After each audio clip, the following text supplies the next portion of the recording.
Okay, friends, we will solve 24 marks problem of funds flow statement. So let me read the problem. Following is a summarized balance sheet of Swati Limited on 31st December 2008 and 9. Buildings, machinery, stock, debtors, cash, bank, goodwill, and share capital, reserve, profit and loss account, long-term loan, creditors, taxation, provision. Dividend of 23,000 was paid. Asset of another company was purchased for consideration of 50,000 payable in share, and following assets were purchased: stock 20,000, machinery 25,000. So ಅಲ್ಲಿಗೆ 45,000 ಆಯಿತು. ಆಮೇಲೆ machinery was further purchased for 8,000. Depreciation written off during the year 12,000. Income tax provided during the year 33,000. Loss on sale of machine 200 was written up to general reserve. This is the 2010 problem. So we have to prepare a statement of changes in working capital and funds flow statement. Dear students, ಇದು problem. ಈಗ problem ಅನ್ನು solve ಮಾಡುವ. So problem solve ಮಾಡಿದಾಗ ನಮಗೆ ಹೀಗೆ ಬರ್ತದೆ ನೋಡಿ. Section C, ಫಸ್ಟಿಗೆ statement of changes in working capital. Only current assets should be taken. So current assets must ತೆಗೆದುಕೊಳ್ಳುವ. ಸೊ ಫಸ್ಟ್ ಕರೆಂಟ್ ಅಸೆಟನ್ನು ನಾನು ತೆಗೆದುಕೊಂಡಾಗ ಪ್ರಾಬ್ಲಮಲ್ಲಿ ನಮಗೆ ಕಾಣುವಂಥದ್ದು ಸ್ಟಾಕ್, ಡೆಟರ್ಸ್, ಕ್ಯಾಶ್. ಸೊ ನಾವು ಒಂದ್ಸಲ ಪ್ರಾಬ್ಲಮ್ ನೋಡುವ. ಸೊ ನೋಡಿ, ಬಿಲ್ಡಿಂಗ್ಸ್ ಉಂಟು, ಮೆಷಿನರಿ ನಾನ್ ಕರೆಂಟ್ ಅಸೆಟ್, ಆಮೇಲೆ stock, debtors, cash, bank, goodwill ಅಲ್ಲ. ಸೊ ಇಷ್ಟರಲ್ಲಿ ನಾನೀಗ ತೆಗೆದುಕೊಳ್ತೇನೆ. ಸೊ ನೀವು ಪ್ರಾಬ್ಲಮ್ ನೋಡುವ ಸೊಲ್ಯೂಷನ್. ಸೊ ಇಲ್ಲಿ ನೋಡಿ, stock, debtors, cash, bank. Amount 2008ಗೆ 1 lakh, ಇದು ಕಡಿಮೆ ಆಗಿದೆ 74. So decrease of current asset, decrease of working capital ನಾನು ಆಲ್ರೆಡಿ ಹೇಳಿದ್ದೇನೆ. ಆಮೇಲೆ ಡೆಟರ್ಸ್ 8064 ಡಿಕ್ರೀಸ್ ಆಗಿದೆ, ಇಲ್ಲಿ ಕೂಡ ಡಿಕ್ರೀಸ್ ಆಗ್ತದೆ. ಆಮೇಲೆ ಕ್ಯಾಶ್ 100 ಇನ್ಕ್ರೀಸ್ ಆಗಿದೆ. ಸೊ 500 600 100 ಇನ್ಕ್ರೀಸ್ ಅಂತ ಬರೀಬೇಕು. 500 600 100 ಇನ್ಕ್ರೀಸ್ ಆಗಿದೆ. Bank 8000 increase of 8000 rupees. Okay, so 100 ಅಲ್ಲಿ ಬರೀಬೇಕು, ಕ್ಯಾಶಲ್ಲಿ ಅಲ್ಲಿ ಬರಲಿಲ್ಲ. ಸೊ ಕ್ಯಾಶಲ್ಲಿ 100 ಬರೆಯಿರಿ. ಸೊ ಆಮೇಲೆ ಕರೆಂಟ್ ಲಯಬಿಲಿಟೀಸಿಗೆ ಹೋಗುವ. So I will look at current liability. So current ಲಯಬಿಲಿಟಿಯಲ್ಲಿ ನಾವು ನೋಡಿ, ಲಯಬಿಲಿಟೀಸ್ ಶೇರ್ ಕ್ಯಾಪಿಟಲ್ ಇಲ್ಲ, ರಿಸರ್ವ್ಸ್ ಇಲ್ಲ, ಪ್ರಾಫಿಟ್ ಆ್ಯಂಡ್ ಲಾಸ್ ಅಕೌಂಟ್ ಇಲ್ಲ, ಲಾಂಗ್ ಟರ್ಮ್ ಲೋನ್ಸ್ ಇಲ್ಲ.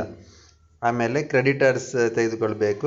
ಟ್ಯಾಕ್ಸೇಷನ್ ಪ್ರೊವಿಷನ್ಸಿಗೆ ಅಡ್ಜಸ್ಟ್ಮೆಂಟ್ ಉಂಟು, ಸೊ ಆದ ಕಾರಣ ಅದಿಲ್ಲ. ಸೊ ಇಲ್ಲಿಗೆ ಬರುವ ನೋಡಿ, creditors 1,50,000 1,35,000. Decrease in current liabilities, increase of working capital ನೆನಪಿರಲಿ.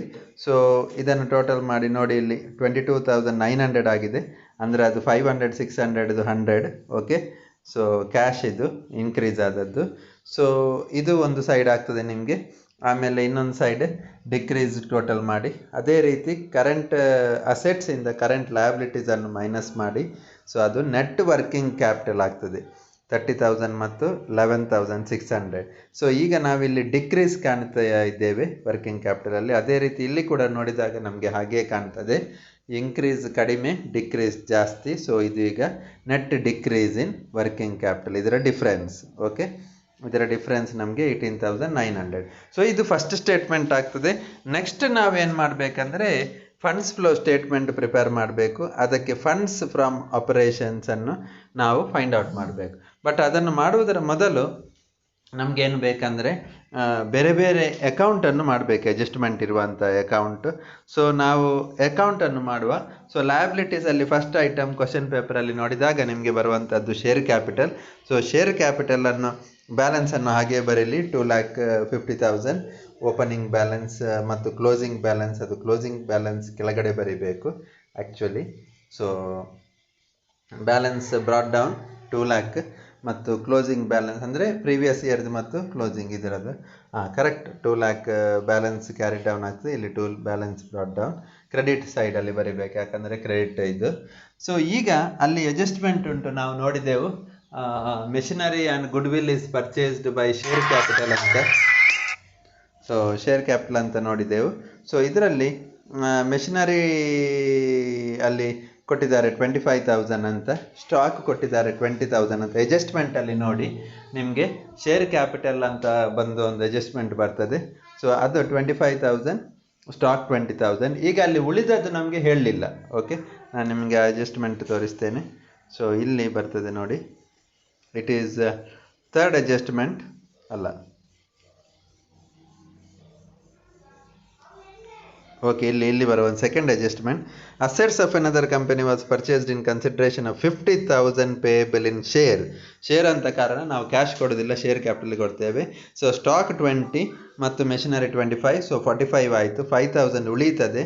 ಆ 5,000 ಉಳಿದುದನ್ನು ನಾವು ಇಲ್ಲಿ ಗುಡ್ವಿಲ್ಲಿಗೆ ಟ್ರಾನ್ಸ್ಫರ್ ಮಾಡುವಂಥದ್ದು. ನೋಡಿ ಇಲ್ಲಿ ಮಾಡಿದ್ದೇವೆ, ಗುಡ್ವಿಲ್ಲಿಗೆ ಟ್ರಾನ್ಸ್ಫರ್ ಆಗ್ತದೆ. ಸೊ ಇದು ಫಸ್ಟ್ ಅಕೌಂಟ್. ಆಮೇಲೆ ರಿಸರ್ವ್ ಬರಬೇಕು. ನೆಕ್ಸ್ಟ್ ಇದು ರಿಸರ್ವ್ ಡೆಬಿಟ್ ಬ್ಯಾಲೆನ್ಸ್ ಇಲ್ಲ, ಕ್ರೆಡಿಟ್ ಬ್ಯಾಲೆನ್ಸ್. ಫಸ್ಟಿಗೆ ಬ್ಯಾಲೆನ್ಸ್ ಬ್ರಾಟ್ ಡೌನ್ 50,000, ಆಮೇಲೆ ಕ್ಲೋಸಿಂಗ್ ಬ್ಯಾಲೆನ್ಸ್ ಬರೆಯಿರಿ 50,000. ಸೊ 60,000. ಸೊ ಇದು ಕ್ಲೋಸಿಂಗ್, ಇದು ಓಪನಿಂಗ್. ಸೊ ಈಗ ನಮಗೆ ರಿಸರ್ವಲ್ಲಿ ಒಂದು 200 rupees sale of machinery, loss on sale of machinery is transfer to reserve ಅಂತ ಒಂದು ಅಡ್ಜಸ್ಟ್ಮೆಂಟ್ ಉಂಟು. ಸೊ ಆ ಲಾಸನ್ನು ನಾವು ಇಲ್ಲಿ ತರಬೇಕು. ನೋಡಿ, ಯಾವಾಗಲೂ ಲಾಸ್ ಡೆಬಿಟ್ ಸೈಡಲ್ಲಿ ಬರ್ತದೆ. ಸೊ ಲಾಸನ್ನು ನೀವು ಇಲ್ಲಿಗೆ ತನ್ನಿ, 200 rupees. ಸೊ ಇದು ಇಲ್ಲಿ ಬ್ಯಾಲೆನ್ಸ್ ಆಗಿ 10,200 ಉಳಿತದೆ. ಇದನ್ನು ನಾವು ಅಡ್ಜಸ್ಟೆಡ್ ಪ್ರಾಫಿಟ್ ಆ್ಯಂಡ್ ಲಾಸ್ ಅಕೌಂಟಿಗೆ ಮತ್ತೆ ಹಾಕ್ತೇವೆ. ಓಕೆ, ಅಥವಾ ಆ್ಯಡ್ ಮಾಡ್ತೇವೆ ಫಂಡ್ಸ್ ಫ್ಲೋ ಸ್ಟೇಟ್ಮೆಂಟಿಗೆ. ನಿಮಗೆ ನೆನಪಿರಬಹುದು. ಓಕೆ, ನಾನು ಹೇಳಿದ್ದು ಫಂಡ್ಸ್ ಫ್ರಮ್ ಆಪರೇಷನ್ಸಲ್ಲಿ. Taxation provision another important adjustment. ಅದನ್ನು ಬ್ಯಾಲೆನ್ಸ್ಗೆ ನೋಡಿ ಇಲ್ಲಿ ಮಾಡಿ, ಓಪನಿಂಗ್ ಬ್ಯಾಲೆನ್ಸ್, ಇಲ್ಲಿ ಕ್ಲೋಸಿಂಗ್ ಬ್ಯಾಲೆನ್ಸ್ ಆಗ್ತದೆ. ಸೊ ಆಮೇಲೆ ಅಲ್ಲಿ ಟ್ಯಾಕ್ಸೇಷನ್ ಪ್ರೊವಿಷನ್ ನೋಡುವ ಅಡ್ಜಸ್ಟ್ಮೆಂಟ್ ಏನು ಉಂಟು ಅಂತ. ಟ್ಯಾಕ್ಸೇಷನ್ ಪ್ರೊವಿಷನ್ನಿಗೆ ಸೊ ಇನ್ಕಮ್ ಟ್ಯಾಕ್ಸ್ ಪ್ರೊವೈಡೆಡ್, ಇದು important. Income tax provided, so paid ಅಲ್ಲ, ಪ್ರೊವೈಡೆಡ್. ಸೊ ಪ್ರೊವೈಡೆಡ್ ಅಂದರೆ ನೋಡಿ ಇಲ್ಲಿ ಇನ್ಕಮ್ ಟ್ಯಾಕ್ಸ್ ಪ್ರೊವೈಡೆಡ್ ಇಲ್ಲಿ ಬರ್ತದೆ ನೋಡಿ, ಪ್ರೊವೈಡೆಡ್ ಅಂತ ಬರ್ತಿದ್ದೇನೆ ನೋಡಿ. P&L ಅಕೌಂಟಿಗೆ ಬರ್ತದೆ 33,000 ಇನ್ಕಮ್ ಟ್ಯಾಕ್ಸ್ ಪ್ರೊವೈಡೆಡ್ ಯಾವಾಗಲೂ ನಾವು ಕ್ರೆಡಿಟಲ್ಲಿ ಬರೀಬೇಕು, ಪೇಡ್ ಯಾವಾಗಲೂ ಡೆಬಿಟಲ್ಲಿ ಬರ್ತದೆ. ಸೊ ಇಲ್ಲಿ ಬರುವಂಥದ್ದು ನೋಡಿ, ಬ್ಯಾಂಕ್ ಅಕೌಂಟ್ ಅಂತ ಬ್ಯಾಲೆನ್ಸ್ ಅದು 28,000, ಅದು ಬ್ಯಾಲೆನ್ಸ್ ಉಳಿಯುವಂಥದ್ದು, ಅದು ಪೇಡ್, ಅದಕ್ಕೆ ಬ್ಯಾಂಕ್ ಅಕೌಂಟ್ ಅಂತ ಆಗಿದೆ. ಸೊ ಪೇಡ್ ಡೆಬಿಟ್ ಸೈಡಲ್ಲಿ, ಪ್ರೊವಿಷನ್ ಕ್ರೆಡಿಟ್ ಸೈಡಲ್ಲಿ. ಇದು ಒಂದು ಸೆಟ್ ಆಫ್ ಅಕೌಂಟ್ ಆಯಿತು. ಆಮೇಲೆ ಮೆಷಿನರಿ ಅಕೌಂಟ್ ಮಾಡುವ, ಅಂದರೆ ಅಡ್ಜಸ್ಟ್ಮೆಂಟಲ್ಲಿ ಏನೆಲ್ಲ ಕೊಟ್ಟಿದ್ದಾರೆ ಅದರ ನೀವು ಅಕೌಂಟ್ ಮಾಡಬೇಕಾಗ್ತದೆ. ಸೊ ಮಿಷನರಿಯಲ್ಲಿ ಫಸ್ಟ್ ಬ್ಯಾಲೆನ್ಸ್ ಬ್ರಾಟ್ ಡೌನ್, ಇದು ಡೆಬಿಟ್ ಬ್ಯಾಲೆನ್ಸ್, ಸೊ ಮೊದಲು ಬರೀಬೇಕು. ಆಮೇಲೆ ಶೇರ್ ಕ್ಯಾಪಿಟಲಲ್ಲಿ ನೀವು 25,000 ಇದು ಮಾಡಿದ್ದೀರಿ ಕ್ರೆಡಿಟ್, ಸೊ ಅದು ಡೆಬಿಟ್ ಆಗ್ತದೆ. ಸೊ 25,000. ಆಮೇಲೆ ರಿಸರ್ವಲ್ಲಿ ಲಾಸ್ ಆನ್ ಮಿಷನರಿ 200 rupees ಬಂದಿದೆ, ಸೊ ಅದು ನೀವು ಇಲ್ಲಿ ಡೆಬಿಟ್ ಮಾಡಬೇಕು. ಮತ್ತು ಡೆಪ್ರಿಸಿಯೇಷನ್ ಕೊಟ್ಟಿದ್ದಾರೆ ಅಡ್ಜಸ್ಟ್ಮೆಂಟಲ್ಲಿ 12,000 rupees, ಅದು ಹಾಕಬೇಕಾಗ್ತದೆ ನೀವು. ಸೊ 12,000 ಡೆಪ್ರಿಸಿಯೇಷನ್ ಆಯಿತು. ಆಮೇಲೆ ಫರ್ದರ್ ಪರ್ಚೇಸ್ ಆಫ್ ಮಿಷನರಿ 8,000 ಕೊಟ್ಟಿದ್ದಾರೆ. ಸೊ ಇಷ್ಟು ಆದಮೇಲೆ ನೀವು ಬರುವಂಥ ಬ್ಯಾಲೆನ್ಸ್, ಇದು balance closing balance 1,69,000.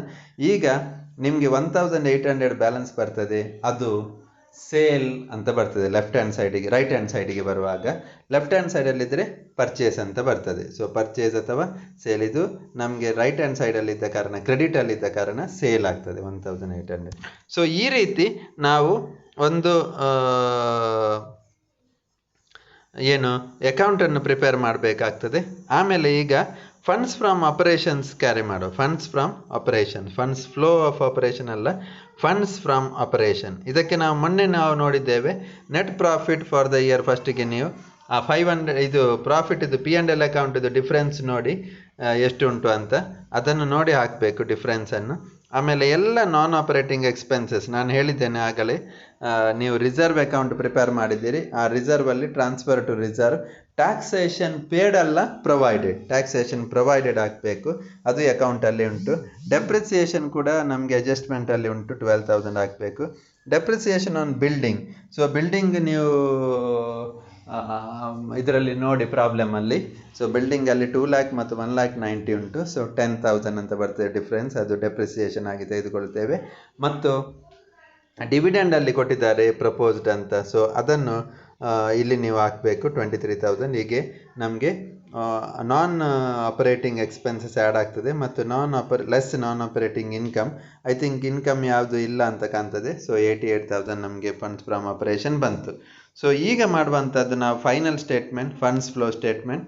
So funds ಫ್ಲೋದಲ್ಲಿ ನಾವು ಈಚ್ ಆ್ಯಂಡ್ ಎವ್ರಿ ಅಕೌಂಟಿಗೆ ಹೋಗಿ, ಅಂದರೆ ಬ್ಯಾಲೆನ್ಸ್ ಶೀಟ್ ಇದು, ಎವ್ರಿ ಐಟಮಿಗೆ ಹೋಗಿ ನಾವು ನೋಡಬೇಕು. ಶೇರ್ ಕ್ಯಾಪಿಟಲ್ ನೋಡು. ಸೊ ಫಂಡ್ಸ್ ಫ್ರಮ್ ಆಪರೇಷನ್ ಫಸ್ಟಿಗೆ ಬರ್ತದೆ ನೋಡಿ, ಇಲ್ಲಿ ಫಂಡ್ಸ್ ಫ್ರಮ್ ಆಪರೇಷನ್ ಆಯಿತು, ನೀವು ಈಗ ಕ್ಯಾಲ್ಕುಲೇಟ್ ಮಾಡಿದಂಥದ್ದು. ಆಮೇಲೆ ಇಲ್ಲಿ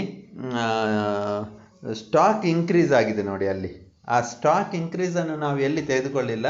ಆ 20,000 ಶೇರ್ ಕ್ಯಾಪಿಟಲಿಗೆ ಪೇಮೆಂಟ್ ಅದು ಮಾಡಿದಂಥದ್ದು, ಅದು ಯಾಕಂದರೆ ಮತ್ತೆ ಆದದ್ದು ಕರೆಂಟ್ ಅಸೆಟಲ್ಲಿ ಮೂಲಕ ಆದದ್ದಲ್ಲ. ಸೊ ಅದನ್ನು ತೆಗೆದುಕೊಳ್ಳಿ.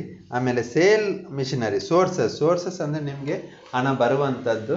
ಸೊ ಸೇಲ್ ಆಗಿದೆ ಮಿಷಿನರಿ. ಸೊ ಬ್ಯಾಂಕ್ ಎಲ್ಲಿ ಡೆಬಿಟ್ ಮಾಡಿದ್ದೀರಿ ಅದನ್ನು ಹಾಕಬೇಕು. ಸೇಲ್ ಆಫ್ ಮಿಷಿನರಿ 1,800 ಆಯಿತು. ಆಮೇಲೆ ಇಲ್ಲಿ ರೈಟ್ ಹ್ಯಾಂಡ್ ಸೈಡಲ್ಲಿ ನೀವು ಬ್ಯಾಲೆನ್ಸ್ ಶೀಟಿಗೆ ಬನ್ನಿ. ಶೇರ್ ಕ್ಯಾಪಿಟಲಲ್ಲಿ ಅಡ್ಜಸ್ಟ್ಮೆಂಟ್ ಏನಿಲ್ಲ, ಎಲ್ಲ ಬ್ಯಾಲೆನ್ಸ್ ಆಗಿದೆ. ಆಮೇಲೆ ಲೋನ್ ಅಂತ ಉಂಟು ಒಂದು ಐಟಮ್ ಬ್ಯಾಲೆನ್ಸ್ ಶೀಟಲ್ಲಿ. ಸೊ ಲೋನಿದು ಡಿಫ್ರೆನ್ಸ್ ನೋಡಿ, ಅಲ್ಲಿ ಬರುವಾಗ 70,000 ಕಡಿಮೆ ಆಗಿದೆ, ಡಿಫ್ರೆನ್ಸ್ ಉಂಟು, ಕಡಿಮೆ ಆಗಿದೆ, ಡಿಕ್ರೀಸ್ ಆಗಿದೆ, ಅದು ಪೇಮೆಂಟ್. ಇನ್ಕ್ರೀಸ್ ಆದರೆ ಏನು ಟೇಕನ್ ಅಂತ, ಲೋನ್ ಟೇಕನ್ ಅಂತ ಈಚೆ ಸೈಡಿಗೆ ಬರ್ತದೆ. ಮತ್ತು ಟ್ಯಾಕ್ಸೇಷನ್ ಪೇಡ್, ಪ್ರೊವಿಷನ್ ಅಲ್ಲ, ಇದು ಪ್ರೊವಿಷನ್ ಅಂತ ಆಗಿದೆ, ಪೇಡ್ ಇಲ್ಲಿಗೆ ಬರುವಂಥದ್ದು. ಸೊ ಇಲ್ಲಿ ನೋಡಿ, ನಾವು ಅಕೌಂಟ್ ಮಾಡಿದ್ದಕ್ಕೆ ಹೋಗುವ. ಟ್ಯಾಕ್ಸೇಷನ್ ನೋಡಿ, ಇಲ್ಲಿ ಬ್ಯಾಂಕ್ ಪೇಡ್ 28,000. ಸೊ ಇಲ್ಲಿ ಒಂದು ಮೈನರ್ ಚೇಂಜ್ ಮಾಡಿ ನೀವು, ಎಲ್ಲಿ ಫಂಡ್ಸ್ ಫ್ಲೋ ಸ್ಟೇಟ್ಮೆಂಟಲ್ಲಿ ಟ್ಯಾಕ್ಸೇಷನ್ ಪ್ರೊವಿಷನ್ ಅಲ್ಲ, ಟ್ಯಾಕ್ಸೇಷನ್ ಪೇಡ್. ಓಕೆ, ಪ್ರೊವಿಷನ್ ನಾವು ಫಂಡ್ಸ್ ಫ್ರಮ್ ಆಪರೇಷನಿಗೆ ಹಾಕುವಂಥದ್ದು, ನೆಟ್ ಪ್ರಾಫಿಟಿಗೆ ಆ್ಯಡ್ ಮಾಡಬೇಕು. ಇದು ಇಲ್ಲಿ ಟ್ಯಾಕ್ಸೇಷನ್ ಪೇಡ್. ಮಿಷಿನರಿ ಪರ್ಚೇಸ್ಡ್ ಉಂಟು 8,000, ಅದು ಬರೀಬೇಕು. ಮತ್ತು ಡಿವಿಡೆಂಡನ್ನು ನಾವಿಲ್ಲಿ ಪ್ರಪೋಸ್ಡ್ ಕೂಡ ಹಾಕ್ಬೋದು, ಪೇಡ್ ಅಂತ ಹಾಕ್ಬೋದು, ಯಾಕಂದರೆ ಅಲ್ಲಿ ನಮಗೆ ಏನು ಪ್ರಾಬ್ಲಮಲ್ಲಿ ಕೊಟ್ಟಿದ್ದಾರೆ ಆ ರೀತಿ ಹಾಕುವಂಥದ್ದು. ಸೊ ಈ ರೀತಿ ನಮಗೆ ಪ್ರಾಬ್ಲಮ್ ಮಾಡಬೇಕು. ಆಮೇಲೆ ನಮಗೆ ಡಿಫ್ರೆನ್ಸ್ ಬರ್ತದೆ 18,900. ಈ ಡಿಫ್ರೆನ್ಸೇ net decrease of working capital. So ಇಲ್ಲಿ ಪ್ರಾಬ್ಲಮ್ ಸರಿಯಾಗಿದೆ ಇಲ್ವಾ ಅಂತ ನೋಡೋದು ಹೇಗೆ ಅಂದರೆ ಡಿಫ್ರೆನ್ಸ್. ಈ ಡಿಫ್ರೆನ್ಸ್ ಬರೋದು ನೆಟ್ ಡಿಕ್ರೀಸ್ ಇದ್ದರೆ ಡೆಬಿಟ್ ಸೈಡಿಗೆ ಬರ್ತದೆ, ಇನ್ಕ್ರೀಸ್ ಇದ್ದರೆ ಕ್ರೆಡಿಟ್ ಸೈಡ್ಗೆ ಅಥವಾ ರೈಟ್ ಹ್ಯಾಂಡ್ ಸೈಡಿಗೆ ಬರ್ತದೆ ಅಪ್ಲಿಕೇಶನ್ಸಲ್ಲಿ. ಓಕೆ, ಸೊ ಈ ರೀತಿ ಪ್ರಾಬ್ಲಮ್ ಮಾಡುವಂಥದ್ದು. ನಾನು ಇನ್ನೊಮ್ಮೆ ನಿಮ್ಮನಿಗೆ ಪ್ರಾಬ್ಲಮಿಗೆ ತೆಗೆದುಕೊಂಡು ಹೋಗ್ತೇನೆ. ನೋಡಿ, ಇಲ್ಲಿ ನೋಡಿ, ಬಿಲ್ಡಿಂಗ್ಸಲ್ಲಿ 10,000 ಡಿಫ್ರೆನ್ಸನ್ನು ನಾವು ಡೆಪ್ರಿಸಿಯೇಷನ್ ತೆಗೆದುಕೊಂಡದ್ದು. ಮಿಷಿನರಿ ಅಕೌಂಟ್ ಮಾಡಿದ್ದೇವೆ. ಸ್ಟಾಕ್ ಏನು ಪ್ರಾಬ್ಲಮ್ ಇಲ್ಲ, ಅದೆಲ್ಲ ತೆಗೆದುಕೊಂಡಿದ್ದೇವೆ. ಗುಡ್ ವಿಲ್ ಕೂಡ ನಾವು ಅಲ್ಲಿ 5,000 ಶೇರ್ ಕ್ಯಾಪಿಟಲಲ್ಲಿ ಬಂದಂಥ ಐಟಮ್ ಅದು. ಆಮೇಲೆ ಶೇರ್ ಕ್ಯಾಪಿಟಲಲ್ಲಿ ನೋಡಿ 2,50,000 ಅಕೌಂಟ್ ಮಾಡಿದ್ದೇವೆ, ಅದು ಟ್ಯಾಲಿ ಆಗಿದೆ. ರಿಸರ್ವಲ್ಲಿ ನಾವು ನೋಡಿ ಅಕೌಂಟ್ ಮಾಡಿದ್ದೇವೆ, ಸೊ ಅಲ್ಲಿ ಕೂಡ ಪ್ರಾಬ್ಲಮ್ ಇಲ್ಲ. ಪ್ರಾಫಿಟ್ ಆ್ಯಂಡ್ ಲಾಸ್ ಅಕೌಂಟಲ್ಲಿ ನೋಡಿ 30,500, 30,600, ಅದು 100 ರೂಪೀಸ್ ಅಲ್ಲಿಗೆ ಬರುವಂಥದ್ದು. ಆಮೇಲೆ ಲಾಂಗ್ ಟರ್ಮ್ ಲೋನ್ ನೋಡಿ ತೆಗೆದುಕೊಂಡದ್ದು, ಪ್ರೀವಿಯಸ್ ಇಯರಿಗೆ ತೆಗೆದುಕೊಂಡದ್ದು, ಕರೆಂಟ್ ಇಯರಿಗೆ ಇಲ್ಲ, ಅಂದರೆ ಎಲ್ಲ ಪೇ ಮಾಡಿದ್ದೇವೆ, 70,000 ರೀಪೇಮೆಂಟ್ ಮಾಡಿದ್ದೇವೆ. ಸೊ ಕ್ರೆಡಿಟರ್ಸ್ ತೆಗೆದುಕೊಂಡಿದ್ದೇವೆ, ಟ್ಯಾಕ್ಸೇಷನ್ ಪ್ರೊವಿಷನ್ ಆಗಿದೆ.